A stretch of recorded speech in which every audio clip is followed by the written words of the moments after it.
젊은 부자님들 안녕하세요. 모든 재테크를 거미줄처럼 연결하고 있는 재테크 슈퍼거미 법학자 훈훈입니다. 오늘도 중요한 정보만 쉽게 설명드리겠습니다. 제가 매주 일요일은 중대형주 같이 공부하는 날이라고 말씀드렸었죠. 매주 목요일은 훈훈농장 가는 날, 매주 토요일은 브이로그, 그리고 일요일은 이렇게 중대형주 같이 공부하는 날인데요. 오늘도 세 종목 정도 신규 편입 종목을 설명드리겠습니다. 오늘 같은 경우는 날씨가 너무 좋았죠. 지금도 되게 좋은데 저도 지금 시간이 한 5시 반 정도 됐어요. 그래서 낮 시간에는 촬영팀 만나서 제가 이제 브이로그로 준비하고 있는 이런 뭐 자동차 드라이브 영상이라든지 이런 뭐 리뷰라든지 이런 것들도 좀 찍고 왔어요. 그래서 앞으로 조금 경제 콘텐츠 뿐만이 아니라 좀 재밌게 같이 볼 수 있을 그런 영상들도, 동기부여 영상들도 함께 마련하겠습니다. 7월 18일 일요일이고요. 주요 지표는 어차피 19일 새벽에 방송에 제가 올릴 때 자세하게 설명드리니까 간단하게 지금 현재 상황 정도만 좀 설명드리고, 대형주 3종목, 그 다음에 소형주 1종목 정도 설명드리겠습니다. 제가 7월 4일에도 그때도 일요일이었죠. 대형주들을 정리를 해서 설명드렸었는데, 그 이후에 뭐 네이버 같은 경우도 추가로 설명드렸었고요. 결과를 지금 2주 정도 지난 시점이죠. 2주도 안 지난 시점인데 정리를 해보면 DB하이텍 같은 경우는 한 10% 정도, 고가에선 10%, 그리고 뭐 금요일날 좀 빠지긴 했어요. 사실은 금요일날 그동안 올랐었던 종목들이 수익 실현을 함으로써 좀 빠지긴 했는데, 어쨌든 그래서 저 같은 경우는 이게 물론 개인적인 관점이긴 해요. 대형주 같은 경우는 뭐 6개월 이상 보유할 생각을 하면 사실은 빠지는 게 두렵진 않죠. 왜냐면 어차피 다시 오를 거니까.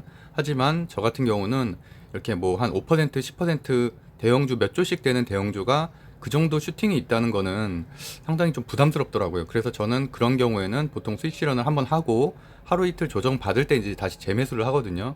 그러니까 그런 것들이 자신 있는 분들은 그렇게 하셔도 되고, 근데 슈팅이 있다고 해서 그 다음날 또 올라갈 수도 있는 거잖아요. 뭐 카카오처럼 또는 HMM처럼. 그러니까 그런 거가 걱정되시는 분들은 그냥 신경 쓰지 마시고 6개월 정도 그냥 쭉 보유하시면 됩니다. 어쨌든 정리를 해보면은 총 8종목 중에서 지금 LG전자하고 LS 빼놓고는 다 그래도 한 3% 이상, 또 10%, 15%까지도 상승을 했죠. 특히 효성첨단 소재 같은 경우는 30%까지 목요일에 상승을 했다가 2주 만에 한 30% 상승했어요. 그랬다가 한 8% 정도 금요일에 빠지면서 22%이긴 한데, 어쨌든 이렇게 또 빠졌다는 거는 다시 매수할 수 있는 기회이기도 하니까 그렇게 좀 좋게 보유자 영역에서는 좀 좋게 생각하시면 괜찮을 것 같고요. NC소프트 같은 경우도 걱정하시는 분들 상당히 많아서 제가 걱정할 필요 없다 말씀드렸는데, 이틀에 걸쳐서 8% 상승을 했죠. 그래서 오히려 제가 추천했던 7월 4일 대비해서는 3% 상승했고, 근데 어쨌든 LG전자도 그렇고 예상치 못한 변종 바이러스가 사실 7월 4일 이후에 발생을 했잖아요.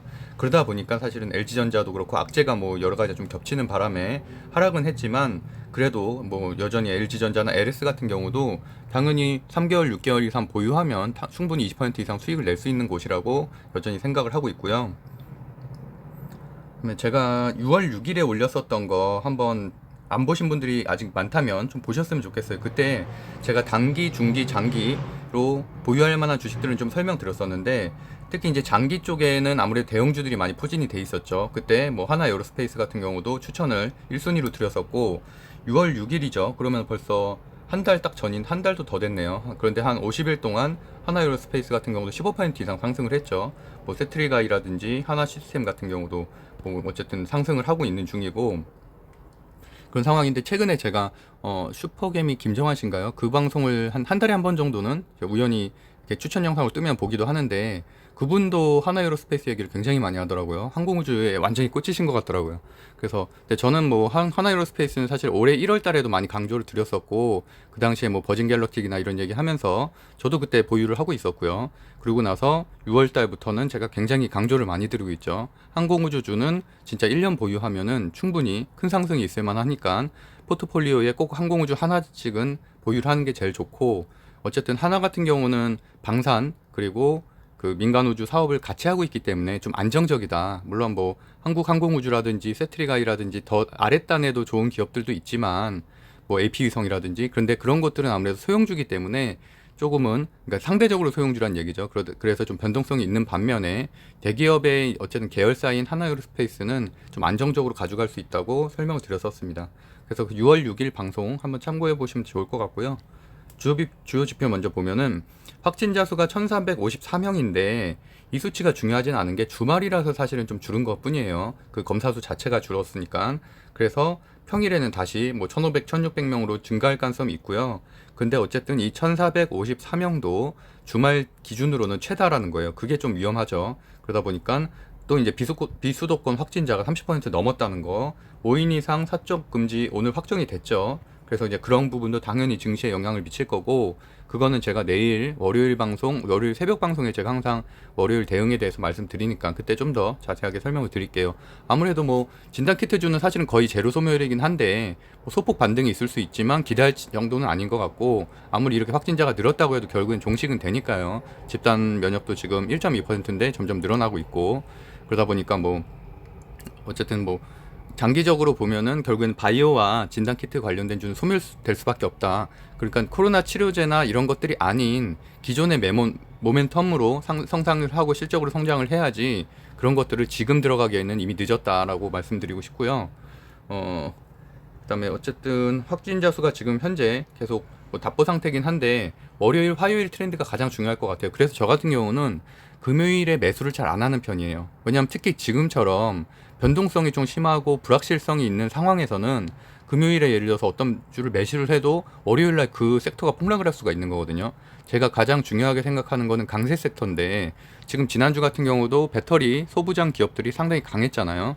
최재형 씨 관련된 주들이 상당히 강했고, 근데 예를 들어서 주말 동안에 어떤 변수가 있을 수도 있고 그런 연속성이 끊어질 수가 있기 때문에 월요일을 상승할 것을 생각을 해서 주말에 금요일에 넣지는 않거든요. 저 같은 경우는. 그래서 어쨌든 월요일의 상황을 보고서 월요일에 좀 안정적으로 투자를 하고 있습니다. 그래서 이제 어쨌든 비수도권 사적 모임 5일 금지 강화됨에 따라서 당연히 재택근무 관련주라든지 이런 것들 내일 추가적인 상승이 있겠죠. 그래서 이제 그 부분에 대해서도 내일 추가적으로 설명을 드릴 거고요. 다우존스 나스닥이 금요일날 좋지는 않았어요. 0.86%. 그래 들어올리지도 못했죠. 보통은 이렇게 하락하다 들어올리는데 그런 게 없었기 때문에 이런 것들은 월요일 한국 증시에도 좋지 않은 영향을 미칠 가능성이 높고, 아시아 증시도 전반적으로 하락세였습니다. 미국 국채금리도 1.29, 제가 1.3 떨어지면 안 좋다고 했죠. 왜냐하면 이거는 경제 성장에 대한 오히려 모멘텀에 대한 의혹을 받을 수 있기 때문에, 오히려 한 1.3에서 1.5 사이 정도 유지되는 거는 성장주에 대해서 조금 어떻게 보면 더 이익적인 요소가 있을 수가 있겠지만, 오히려 이렇게 더 떨어지는 거는 경기 침체를 가져오기도 하거든요. 경기 침체에 대한 걱정도 가져오기 때문에 좀 좋진 않다고 말씀드렸는데, 그래도 아직까지는 이렇게 소폭으로 상승을 했기 때문에 큰 걱정할 정도는 아닌 것 같고요. 원달러 환율이 상당히 중요한 편인데 1141원으로 어쨌든 소폭 하락하고 있어서 어쨌든 좀 지켜봐야 될 것 같습니다. 그래서 이제 대형주 들어가 볼게요. 제가 대형주 특히 지금과 같은 실적 시즌, 지금 삼성전자, LG전자는 잠정 실적 발표를 했지만 대부분의 기업들은 아직 실적 발표 시작도 안 했죠. 이제 7월 말부터 본격적인 실적 시즌이고요. 그래서 제가 항상 말씀드리다시피 증권사 예상치보다 더 나오면은 어닝 서프라이즈로 상승하고, 그 대신에 전제돼야 될 조건은 3분기, 4분기에도 좋을 실적이 예상이 돼야 돼요. 3, 4분기, 2분기가 피크고 3, 4분기 때 떨어진다고 보면은 오히려 주가는 더 하락합니다. 그리고 반대로 어닝 쇼크, 예상치보다도 하회한다면 당연히 그 주가는 더 떨어질 수밖에 없죠. 그러다 보니까 일단 제가 중요하게 생각하는 거는 항상 현재 강한 종목. 그래서 제가 뭐 5G 종목이라든지 뭐 이런 것도 추천 전혀 안 하고 있잖아요. 왜냐면 현재 강하지 않기 때문에. 물론 저점인 건 맞아요. 저점인 건 맞지만 차트가 완전히 깨진 상태고 언제 오를지도 모르는 주식을 제 스타일은 그래요. 이게 옳다는 얘기가 아니라, 물론 어떤 이렇게 전문가분들은 그런 걸 오히려 저점에 매수를 해야 정말 뭐 몇 배 상승하는 거를 다 이렇게 수익을 낼 수 있다고는 하는데, 근데 확실성이 없잖아요. 뭐 5G 오른다는 말은 작년부터 나왔었죠. 그런데 지금 1년째 물려 있잖아요. 그래서 저 같은 경우는 그런 주식은 하진 않고, 어쨌든 지금 상승하는 종목에서 1차 정도 상승이 있었을 때 들어가도 충분히 한 달이면은 뭐 30%에서 50% 대형주 기준으로 해도 그런 수익성을 낼 수 있기 때문에 저는 강세 섹터를 찾는 것에 시간을 많이 투자하는 편이고, 어쨌든 현재 강세 섹터라는 말은 수급이 들어오고 있다는 얘기죠. 아무리 좋은 기업도 수급이 들어오지 않으면 아무 의미가 없죠. 오르지 않는다는 얘기니까. 그래서 어쨌든 그런 것들을 저는 1순위로 따지고, 그 다음에 2분기 실적 발표 시즌이긴 하지만 당연히 3분기, 4분기 2022년에 더 잘 될 기업들을 찾는 게 기본적인 원리고요. 그 다음에 차트는 당연히 정배열을 선호하고 신고가 직전인 것들을 더 좋아해요. 신고가 돌파한 것도 물론 추가적인 상승이 있을 수 있지만 신고가 오히려 한 5%에서 10% 정도 아래에 있는 것들이 신고가를 뚫으면서 이번에 네이버가 제가 추천드릴 때 말씀드렸었는데 실제로 신고가를 뚫으면서 5% 정도 더 상승을 했었죠. 그리고 뭐 이제 외국인 수급, 지속세, 외국인 수급이 지속적으로 들어오고 있는지 아니면 국내 투자자들만 투자를 하고 있는지 투자자들만 투자하고 있다는 얘기는 결국엔 테마주를 벗어나지 못하죠. 그 수급이 말 그대로 세력들이 빠져나가면은 폭락할 수밖에 없는 구조고 대신에 외국인 수급이 지속적으로 들어오고 있다는 얘기는 제가 예전에 뭐 세아베스틸 차트나 이런 것들을 분석했을 때 말씀드렸지만 지속적인 성장 모멘텀이 있을 수 있다는 얘기고 이거는 제가 대형주를 추천하는 거잖아요. 테마주가 아니라. 테마주가 아닌 대형주에선 당연히 실적 기반으로 외국인이 계속 들어오는 주식을 사야지 안전하다라는 부분이고요. 차트도 사실 뭐 정배열, 역배열 뭐 많은 주장들은 있어요. 왜냐하면 역배열 차트들 중에서도 오히려 저점 매수해서 나중에 이제 추세 변환해서 올라가는 것들이 큰 수익을 낼 수 있다라고 주장하시는 분들도 있지만 저는 그냥 그런 스타일은 아니다 정도로 생각하시면 될 것 같아요.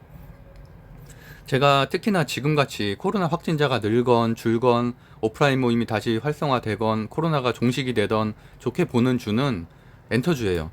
그러니까 배터리 소부장 같은 경우는 사실은 아직까지는 강세 섹터라고 확정 짓기는 좀 어려운 게 올라간 지가 지금 일주일밖에 안 됐는데 엔터주 같은 경우는 벌써 한 3개월 정도 지속적으로 상승을 하고 있거든요.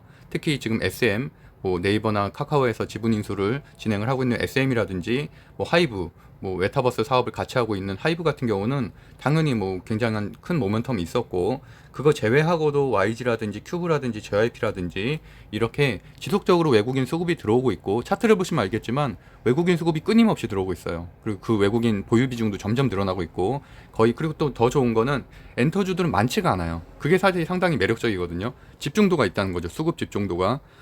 최재형 씨 대선주 얘기를 간단하게 드리면은 테마주 중에서 제가 최재형 씨를 좀 좋게 봤던 이유는 테마주가 적었어요. 한 8개밖에 안 됐고 후발주자기 때문에 신선했죠. 신선하고 수급이 새로 이렇게 해먹기도 좀 좋은 위치였는데 지금은 점점 매력도가 떨어져 가는 게 점점 많아지고 있어요. 지금은 제가 그 지난주에 목요일에 최재형 씨 관련주 신규 편입된 거 한 8개 정도 설명드렸죠. 그러니까 지금은 20개 가까이 된다고요. 그러니까 윤석열 씨, 이재명 씨 관련된 주와 비슷한 숫자로 점점 늘어나고 있다 보니까 매력도가 점점 떨어지는 거예요. 왜냐하면 수급이 분산되잖아요. 이 주가 아무리 최재형 씨가 대권 선언을 하건 뭘 하건 뭐 지지율이 올라던 간에 모든 수급을 다 받쳐줄 수는 없잖아요. 주식이 숫자가 너무 많으면 그런 측면에 있어서는 이렇게 엔터주처럼 한정되어 있는 곳들이 상당히 이렇게 상승하기도 좋고 말 그대로 세력이 침입하거나 뭐 이렇게 하기도 상당히 좋은 위치다라고 말씀드리고 싶고요. 하이브를 저는 일단 보유를 하고 있고 여기서 보유하고 있는 건 하이브 하나밖에 없어요 현재는. 근데 이제 추가로 오늘 소개해드릴 것들을 좀 추가 매수할 계획은 있고요. 그래서 SM 같은 경우도 뭐 상당히 많이 올랐죠. 상당히 많이 올라서 지금 3배 정도, 한 2달 사이에 3배 정도 올랐고, 하이브도 뭐 그렇게, 근데 사실은 엔터주 같은 경우는 원래 PER이 높기 때문에 사실은 뭐 PER 가지고 기준하기는 어려울 것 같고요. 성장성을 보고서 또 코로나 이후에도 오프라인 콘서트라든지 이런 것들에 대해서 또 새로운 신인 아티스트들의 발굴 이런 것들이 사실 훨씬 더 큰 부분이라고 할 수가 있겠죠. 근데 어쨌든 코로나 시대를 맞이하면서 저는 엔터주를 가장 좋게 보는 것 중에 하나는 유튜브라든지 이런 우리가 그냥 모바일에서 볼 수 있는 콘텐츠들이 상당히 늘어났다는 부분이고요. 그런 부분들은 오프라인으로 반드시 콘서트장을 가지 않아도 온라인으로 충분히 소비를 할 수 있고 최근에 이제 메타버스와 결합한 그런 온라인 콘서트들이 일어나고 있기 때문에 그건 무궁무진하다는 거죠. 정말 뭐 아레나급 홀에서 사실 콘서트를 해도 몇만 명 못 오는데 그렇게 메타버스에서 콘서트를 하게 되면은 몇십억 명, 몇백억 명이 동시 접속할 수도 있다는 얘기죠. 그러니까 그만큼 어쨌든 메타버스에 대해서 함께 가고 있다, 성장하고 있다라고 해서 전 좋게 보고 있고, 근데 하이브 같은 경우는 일단 가격이 비싸잖아요. 주당 가격이 비싸기 때문에 31만 원에 대한 저항감이 있어서 그래서 저는 SM이라든지 뭐 JYP라든지 큐브 엔터까지도 말씀드리고 있는 거고요. YG 엔터 같은 경우도 최근에 이제 하이브와의 그런 콜라보 때문에 최근에 좀 많이 상승을 했기 때문에 저는 일단 오늘은 YG 엔터는 제외를 했고요. 그래서 일단 하이브 얘기를 하이브 제가 뭐 몇 번 소개했었으니까 이건 오늘은 추가적으로 설명 안 드릴게요. 제가 한 일주일 전, 열흘 전 그때도 하이브 한번 소개한 것 같아서 저는 현재 보유하고 있고 SM도 어쨌든 SM CNC도 얘기도 한번 테마주 얘기하면서 했었죠. 그래서 추가 상승 여력 충분히 있고요. 그다음에 YG 오늘은 YG 얘기를 좀 드리고 싶은데 일단은 시총이 1조 489억 원이고 거래량이 조금 적은 게 아쉽긴 한데 어쨌든 현재 외국인 소진율은 좀 상당히 괜찮다. 16.33%니까. 그리고 또 이제 JYP 얘기를 좀 하고 싶고요. YG가 아니라 JYP. 제가 말씀 잘못 드렸네요. JYP가 오늘 이제 주요 콘텐츠 중에 하나인데 시총은 한 1조 4,288억 원, 그 다음에 외국인 소진율이 22%로 괜찮다라는 말씀이고요. JYP는 사실 예전부터 실적이 엔터테인먼트 회사 중에서 가장 좋은 주식으로 매번 여러 이제 애널리스트들의 그런 픽을 받아왔던 곳인데, 제가 주목하는 건 이 부분이에요. 그리고 이거 고화질 아닌 거는 3시간 정도 지나면 고화질로 변환할 수 있다고 말씀드렸죠. 설정 들어가서 오른쪽 윗부분에 보면 점 3개 있는 거 누르면은 고화질로 바꿀 수 있거든요. 그래서 이제 좀 제가 업로드 하고 나서 한 저녁쯤에 보면은 괜찮으실 것 같아요. 여기 보면은 내년부터 아티스트 라인업 강화, 이게 저는 핵심이라고 생각을 하거든요. 지금 실적이 2분기 실적이 괜찮은 것도 좋지만 2020년이 더 기대된다는 거예요. 그래서 이번에 2분기 매출액도 괜찮고, 뭐 전년 대비해서는 한 55%, 영업이익은 한 55% 상승, 그다음에 순이익은 한 117% 정도 상승 전망, 이런 부분도 괜찮지만 어쨌든 해외 음원 플랫폼 수익도 증가 추세고, 오프라인 콘서트 진행 가능성을 빼고 나서도 이 정도 지금 목표가가 나왔다라는 부분이고요. 그다음에 이제 오프라인 콘서트를 하게 된다면 일본에서 아레나급 이상으로 공연할 수 있는 아티스트들이 많아졌다. 그래서 내년에 수익도 괜찮을 거다라는 부분이고, 그다음에 디어유 지분을 취득을 했죠. 이번에 23% 정도. 디어유가 이제 메타버스 그거예요. 그 하이브가 운영하고 있는 그런 것들. 그다음에 NFT 사업. 제가 미술 그 얘기하면서 NFT 사업도 한번 간단하게 설명드린 적이 있었는데, 그런 것들에 대해서도 추가적인 투자를 해서 새로운 수익원 발굴을 위해 노력 중이다. 그리고 더 중요한 건 이거죠.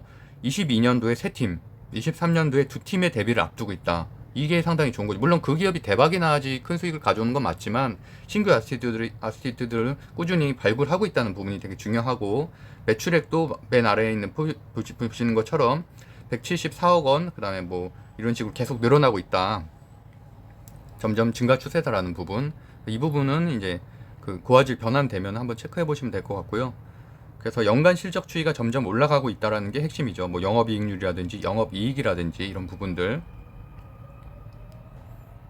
그래서 이제 매출액, 이런 재무제표 같은 경우도 네이버에서도 JYP 엔터테인먼트 치면은 재무제표 간단하게 볼 수 있거든요.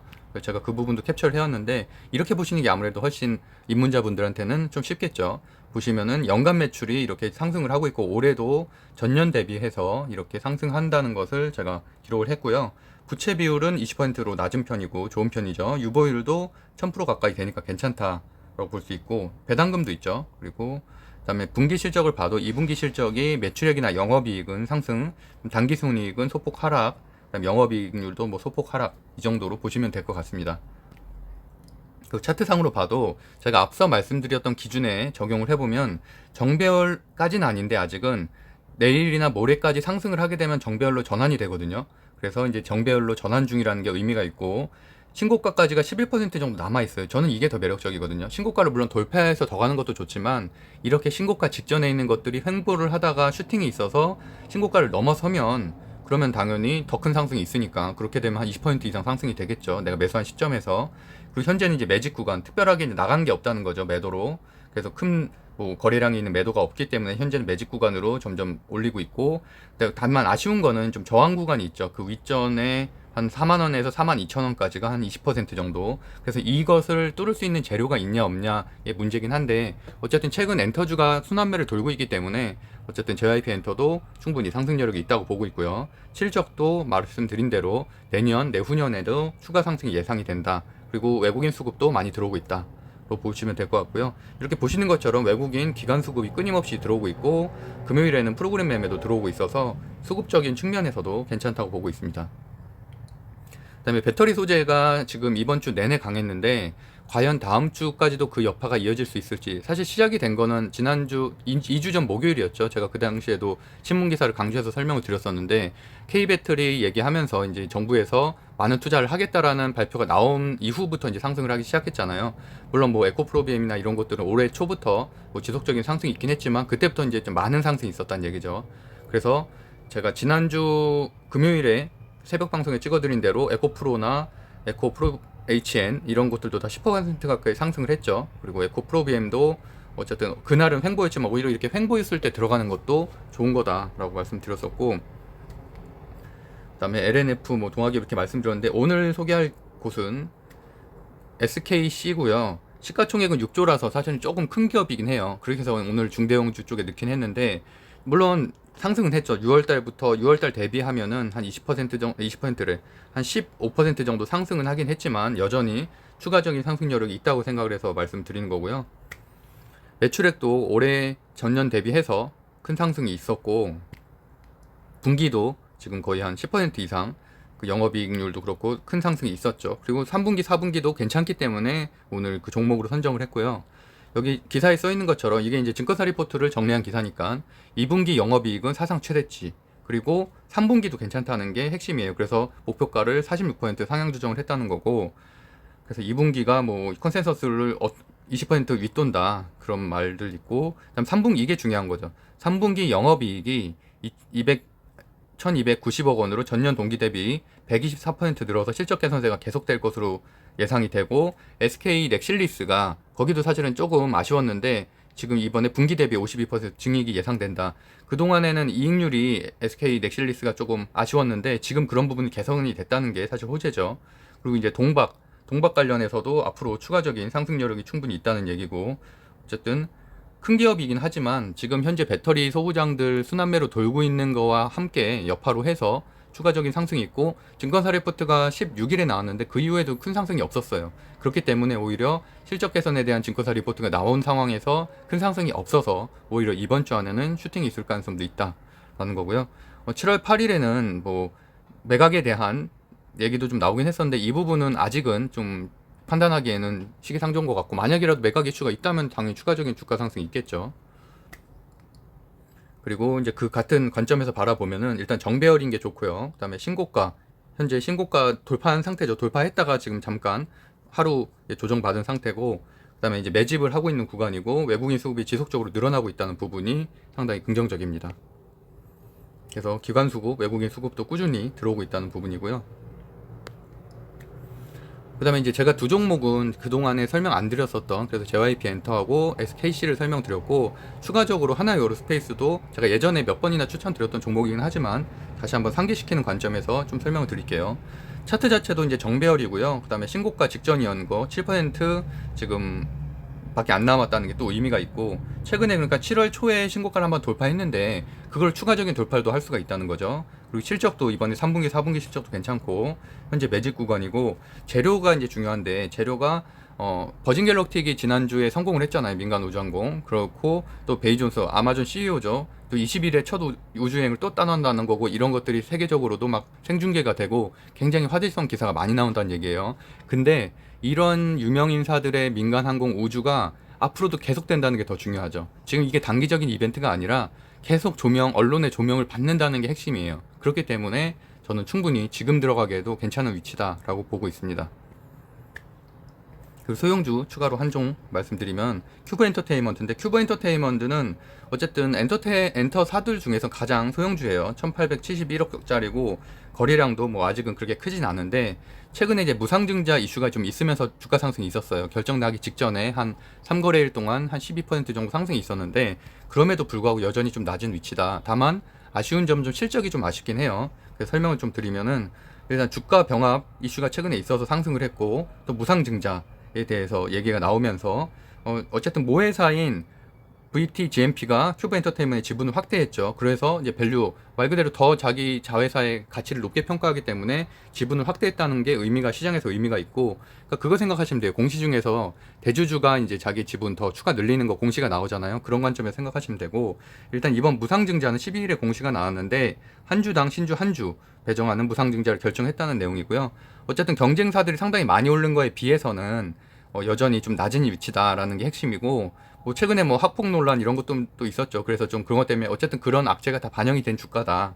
그리고 무상증자 얘기 말씀드렸었고, 그다음에 올해는 1분기 간판 아티스트가 이제 여자 아이들이었는데 그 선전으로서 호실적을 달성을 했고, 2분기 때도 뭐 리더의 전소연 솔로 앨범 있고 중국 멤버 우기의 예능 활동 이런 것들이 있으면서 지속적으로 성장 가능성이 있다. 근데 사실은 뭐 실적이나 이런 매출 성장 가능성도 중요하지만 그거보다 더 중요한 건 엔터주 자체가 강세라는 거죠. 이렇게 순환매를 돌면서 상승하고 있으니까 그런 거에 이제 무상증자라든지 이런 여파와 더불어서 추가적인 상승이 있을 가능성이 있다는 부분이고, 이 부분도 중요하죠. 3분기 이후에도 어쨌든 여자아이들의 완전체 컴백, 그 다음에 신인 걸그룹 라이크섬 활동, 그 다음에 뭐 이런 것들이 앞으로도 또 B2B 육성제 시간 이제 저녁 예정 이런 것들이 추가적인 3분기 4분기 때의 호재이기 때문에 그런 것들을 좀 더 좋게 평가할 수 있다는 거고, 코스메틱 자회사인 큐브 재팬에 대해서도 언급이 된 부분도 체크해 보시면 좋을 것 같습니다. 일단 이번 3분기 1분기 때 아직은 이제 2분기는 실적 발표는 안 나왔는데 흑자 전환이 됐다는 게 중요한 거고, 물론 2분기 때도 이런 흑전 상태가 유지가 된다면 당연히 긍정적이죠. 근데 반대로 뭐 적자 전환을 한다던가 이러면은 또 마이너스고요. 그래서 그런 부분도 한번 체크하시면 좋을 것 같고, 당연히 대형주를 대하는 태도와 소형주를 대하는 태도는 달라야겠죠. 다만 이거는 이제 뭐 테마주로 엮인 건 아니잖아요. SMCNC처럼 테마주로 엮인 게 아니라 어쨌든 소형주, 엔터사의 실적 기반인 소형주기 때문에 또 재료들도 있는, 그래서 어쨌든 대형주처럼 오래 보유하기에도 상당히 괜찮고, 그 중에서 이제 만약에 슈팅이 있거나 하면은 그때 어느 정도 수익 실현을 하면서 비중 조절을 하는 그런 정도 전략으로 보시면 될 것 같고요. 최근에 7월 8일에 신고가가 있었고, 그 다음에 이제 눌림목 구간인데, 현재 어쨌든 차트가 정배열 상태고 매직 구간이고, 그다음에 어쨌든 무상증자라는 강력한 이슈가 있고, 그다음에 신고가 직전이기 때문에 매수하기도 괜찮고 외국인 지분율도 점점 늘고 있다라는 게 핵심입니다. 외국인 수급이 상당히 많이 들어오고 있죠, 프로그램 매매로.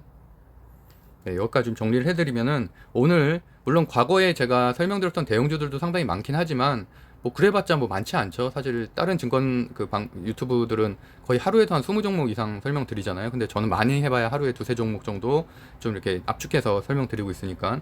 그래서 어쨌든 그 신규 이번에 대형주 새로 제가 소개해드린 종목이 JYP 엔터하고 SKC 이렇게 설명드렸고, 소형주로는 큐브 엔터테인먼트, 그다음에 하나 에어로스페이스라든지 하이브라든지 이런 것들도 신고가 예상 있기 때문에 이제 그런 것들도 그냥 주목할 만하다. 특히나 보유자 영역에서는 그 신고가를 즐기시면 된다라는 부분이고요. 그래서 일단 정리를 해드리면, 어차피 내일 방송도 제가 새벽 방송 할 거긴 하지만 오늘 간단히 정리해드리면, 주말이 어쨌든 최대 확진자 수, 그래서 진단키트나 이런 것들이 소폭 반등 할 가능성도 있다. 하지만 진단키트주는 재료 소멸 중인 건 확실해요. 그건 확실하고, 그러니까 예전처럼 지난 2주 전처럼 막 이렇게 급등하고 이런 일은 안 발생한다는 거예요. 근데 어쨌든 지금 현재 물린 분들도 충분히 있을 테니까, 어쨌든 이렇게 주말 최대 확진자 수 만약에 뭐 한 1,500명, 1,700명 이렇게 확진자 수가 점점 늘어나게 된다면은 일정 부분은 이렇게 반등을 할 때 정리하고 나오시는 게 맞다고 보고, 뭐 재택근무 관련주라든지 이런 인터넷 관련주 이런 것들은 여전히 이런 수혜를 또 받을 수가 있겠죠. 컨택트 관련해서. 그렇지만 뭐 일시적이다 이런 것들도. 그리고 결국에는 콘텐츠주로 갈 수밖에 없죠. 어쨌든 코로나는 점점 하락 추세이니까. 그리고 이제 테마주는 여전히 최재형주가 현재까지는 강세고, 주말 동안에 특별한 이슈는 없었어요. 뭐 윤석열 씨가 광주 가고 이런 건 있었는데 크게 이렇게 괄목할 만한 건 없었고, 메타버스주도 제가 그 네이버 지분, SK 지분 뭐 이런 자이언트 스텝 이런 거 다 말씀드렸었죠. 그래서 그 한 4-5개 정도만 보면 충분하시다라고 말씀드렸고, 그다음에 배터리, 그다음에 원전주도 금요일엔 또 조정을 받았는데 그래도 여전히 제가 말씀드렸던 대로 대선주자들, 그다음에 전력난 이 두 가지 재료가 살아있기 때문에 추가적인 상승이 있을 수 있다고 보고 있고, 저도 여전히 보유를 하고 있습니다. 그리고 실적 시즌이기 때문에 강세 섹터면서 3, 4분기 개선되는 것을 중요하게 생각하시고요. 그다음에 중대형주 중에서는 배터리 소부장과 엔터주를 일단은 강세 섹터로 보고 있습니다. 네, 오늘도 한 20분 정도 이렇게 방송을 했는데요. 하여튼 주말에 쉬시는데 그래도 간단하게라도 좀 방송을 보시라고 이렇게 올려봤고요. 제가 운영하고 있는 네이버 카페 젊은 부자들에서는 주택 청약, 아파트, 뭐 경매 이런 다양한 주식 투자뿐만이 아니라 다양한 재테크를 같이 온라인, 오프라인 스터디로 진행을 하고 있으니까, 관심 있는 분들은 네이버에서 젊은 부자들 치시고 카페로 들어오시면 될 것 같습니다. 네, 구독과 좋아요는 사랑입니다. 주말 잘 보내시고요. 월요일 새벽 방송을 또 뵙겠습니다. 감사합니다.